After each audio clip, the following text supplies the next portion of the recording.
Okay, हम लोग photosynthesis process को पढ़ चुके हैं। अब हम लोग जानते हैं कि उस प्रोसेस के दौरान दो प्रोडक्ट बनता है, एक ग्लूकोज और दूसरा ऑक्सीजन। और ग्लूकोज यहाँ कार्बोहाइड्रेट है, तो प्लांट तो सिर्फ कार्बोहाइड्रेट नहीं बनाएगा, राइट, वहाँ प्रोटीन भी बनेगा, फैट भी बनेगा, right.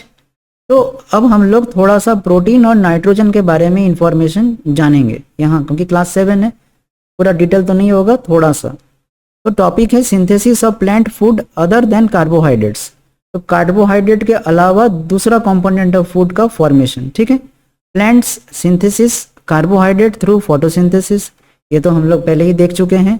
Made of carbon, hydrogen and oxygen, क्योंकि ग्लूकोज का जो फॉर्मूला है वो C6H12O6 है, तो इसमें कार्बन भी है, हाइड्रोजन भी है, ऑक्सीजन भी है। तो उसी तरह से प्रोटीन में नाइट्रोजन है, इसका मतलब प्रोटीन का फॉर्मेशन करने के लिए नाइट्रोजन चाहिए, right. The protein contain nitrogen which plant can not absorb directly from air.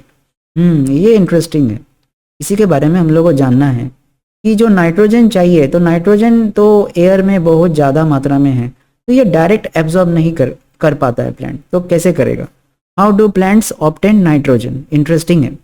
Nitrogen is abundant in the air gaseous form में obviously, but plants can not use it directly, तो plant इसको direct use नहीं कर पाता है, तो कैसे करेगा। सॉइल बैक्टीरिया, यहाँ बैक्टीरिया का बहुत बड़ा रोल है। यह क्या करेगा, convert gaseous nitrogen into usable form and release it into the soil. यह क्या करेगा, जो एटमॉस्फेयर में जो नाइट्रोजन है उसको कन्वर्ट करके सॉल्युबल फॉर्म बना देगा और ये सॉइल में रिलीज कर देगा, ताकि प्लांट वहां से एब्जॉर्ब कर सके। To root plant absorb nitrogen along with water from the soil. तो प्लांट डायरेक्ट एब्जॉर्ब नहीं कर पा रहा है नाइट्रोजन जो एटमॉस्फेयर में, वो सॉइल के थ्रू ले रहा है। देखना उधर क्या हुआ था, फोटोसिंथेसिस प्रोसेस में CO2 जो इंटेक कर रहा था वो तो एटमॉस्फेयर का ही कार्बन डाइऑक्साइड था, राइट, जो स्टोमाटा के थ्रू इंसर्ट हो रहा है, हम लोग देखे फोटोसिंथेसिस प्रोसेस में। लेकिन यहाँ जो नाइट्रोजन है एटमॉस्फेयर में, ये डायरेक्टली एब्जॉर्ब नहीं हो पा रहा, ये सॉइल के थ्रू एब्जॉर्ब होगा। काफ़ी इंटरेस्टिंग टॉपिक है, और यहाँ बैक्टीरिया का बहुत बड़ा रोल है, सॉइल बैक्टीरिया। उसका एक का नाम है राइजोबियम, और भी दूसरा बैक्टीरिया है, लेकिन ये क्लास 7 है, तो राइजोबियम काफ़ी है क्लास 7 के लिए।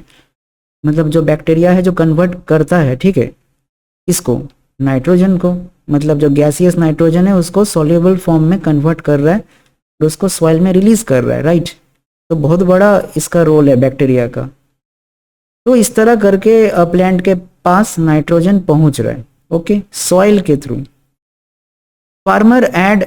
Farmers add nitrogen rich fertilisers to enhance the soil nitrogen level.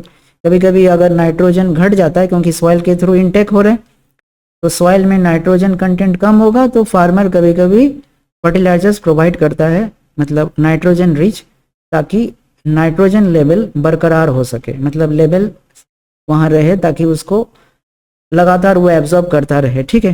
तो plant use nitrogen to synthesis protein, तो इस तरह वो प्रोटीन का फॉर्मेशन कर पाएगा, क्योंकि विदाउट नाइट्रोजन प्रोटीन का फॉर्मेशन नहीं होगा, ओके।